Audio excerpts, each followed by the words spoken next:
जय माता दी। कैसे हो आप सभी? आप सब पर माँ का आशीर्वाद हमेशा बना रहे, मैं यही माँ से प्रार्थना करती हूँ। जब भी हम माँ की आराधना करते हैं, भक्ति करते हैं, तो हमारे मन में एक सवाल हमेशा उठता है कि हम कैसे जानेंगे कि माँ की कृपा हमारे ऊपर होने लगी है, माँ का आशीर्वाद हमें मिलने लगा है।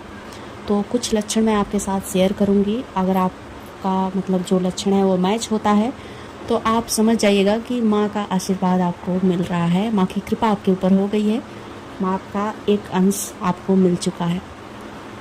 तो ध्यान से पूरी वीडियो को समझिएगा और अपनी जो लक्षण रहेंगे मेरे साथ ज़रूर कमेंट में शेयर करिएगा। आप सब कमेंट नहीं करते हैं, आपका जो मन में क्वेश्चन हो मुझसे ज़रूर पूछिए।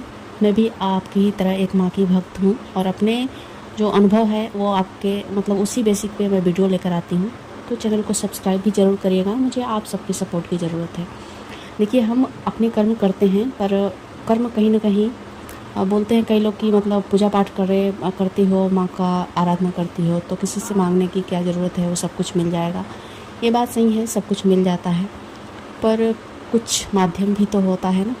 तो आप लोग वो माध्यम बनिए, सब्सक्राइब करिए चैनल को और लाइक करिए, और जो भी मन में क्वेश्चन होगा कमेंट करिएगा, मैं उसी आधार पर वीडियो ज़रूर बनाऊँगी।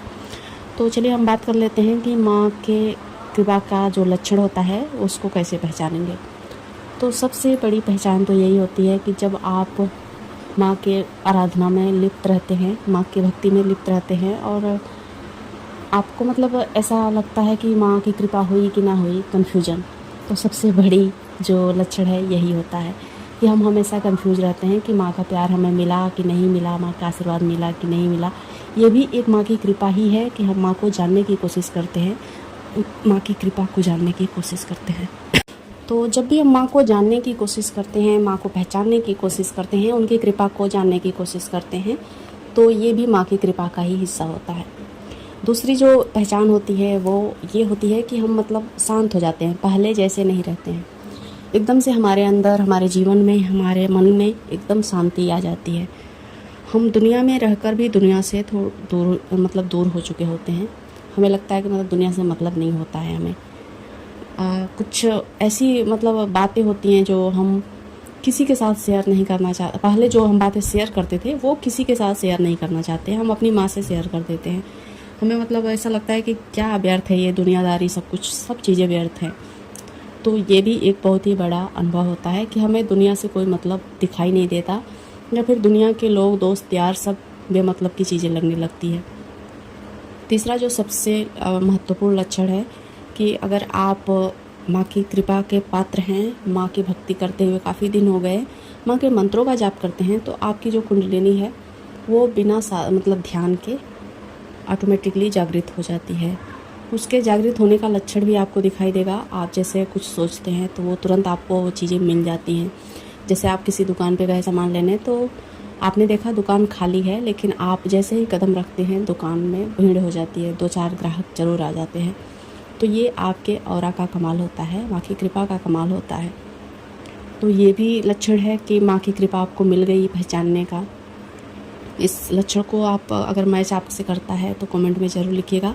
ये बहुत ही महत्वपूर्ण लक्षण है कि मतलब कुंडलिनी जागरण भी होती है, और इस तरह से आपको पता भी चल जाएगा कि आपकी कुंडलिनी जागृत हो चुकी है और माँ की कृपा भी मिल चुकी है। तो ये बहुत ही इम्पोर्टेंट लक्षण है, इससे भी आप पहचानिएगा। जो चौथा लक्षण दिखाई देता है वो ये कि मतलब घर का जो माहौल है, जैसे मैंने कहा ना शुरुआत में कि हमारे मन में शांति मिलती है, तो हमारे मन में तो शांति मिलती ही मिलती है, हमारे जो घर का माहौल है वो भी बदल जाता है। घर में अगर लड़ाई झगड़े चल रहे होते हैं तो वो अचानक से ही शांत हो जाते हैं। अगर पहले बहुत कहा सुनी होती थी तो वो थोड़ी सी कहा सुनी पर ही ख़त्म हो जाती है। ये हमारे ऑरा का भी कमाल होता है और हमारे मतलब जो माँ की कृपा है उसका भी कमाल होता है। तो घर का आपके साथ साथ घर का माहौल भी शांत हो जाएगा। ये भी एक लक्षण है माँ की कृपा का, माँ के आशीर्वाद का। तो इस तरह से भी आप समझ जाएंगे कि आपके ऊपर माँ की कृपा हुई है कि नहीं। ये लक्षण सभी में सब लक्षण दिखाई दे ये कोई ज़रूरी नहीं होता है। कोई कोई लक्षण किसी किसी में दिखाई देता है, या फिर कोई माँ के बहुत ही ज़्यादा नज़दीक है, माँ के बहुत ज़्यादा कृपा पात्र है, तो उसमें ये सभी लक्षण दिखाई देते हैं। आपका ऑरा स्ट्रांग हो जाता है। 5वां लक्षण ये भी मैं आपको बता देती हूँ। ऑरा इतना ज़्यादा स्ट्रांग हो जाता है कि आपके ऊपर किसी भी तरह का तंत्र मंत्र, टोने टोटके का प्रभाव नहीं होगा। आप किधर भी चले जाइए, किसी भी सोखा ओझा के पास चले जाइए, वो चाहकर भी आपको कुछ नहीं कर पाएगा। ये काली माता की भक्ति का बहुत ही बड़ा आशीर्वाद मिलता है। और जो तांत्रिक होते हैं ना, वो आपको देखते ही पहचान जाएंगे कि आप माँ के साधक हैं, माँ की भक्ति करते हैं। तो आप समझिए कि माँ की भक्ति में कितनी शक्ति है। ये सारी चीज़ें, सारे जो बदलाव हैं, ये छोटे मोटे बदलाव नहीं है या फिर मन का वहम भी नहीं है, ये रियल बदलाव है। और ये एक नहीं, सभी साधकों में होता है। जो भी माँ की भक्ति करते हैं वो सबके अंदर होता है। आप फाइनेंशियली बहुत ही ज़्यादा स्ट्रांग हो जाएंगे।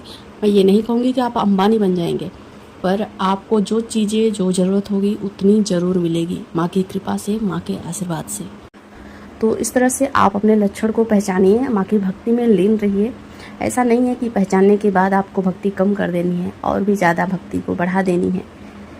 और जाते जाते मैं ये भी बात बताना चाहूँगी कि आँखों में आंसू आ जाते हैं जब भी माँ के छवि को देखेंगे, माँ के जो गाने होते हैं सुनेंगे, तो माँ के प्रति जो आपका प्रेम भाव है वो भी झलक उठता है। तो ये भी माँ की कृपा का ही लक्षण होता है। उम्मीद करती हूँ इस वीडियो से आप अपने आप को पहचानेंगे और दूसरों की मदद आप ज़रूर करिएगा। उनको भक्ति मार्ग पे लाने की कोशिश करिएगा। सनातन हमेशा सत्य था, सत्य है और सत्य ही रहेगा।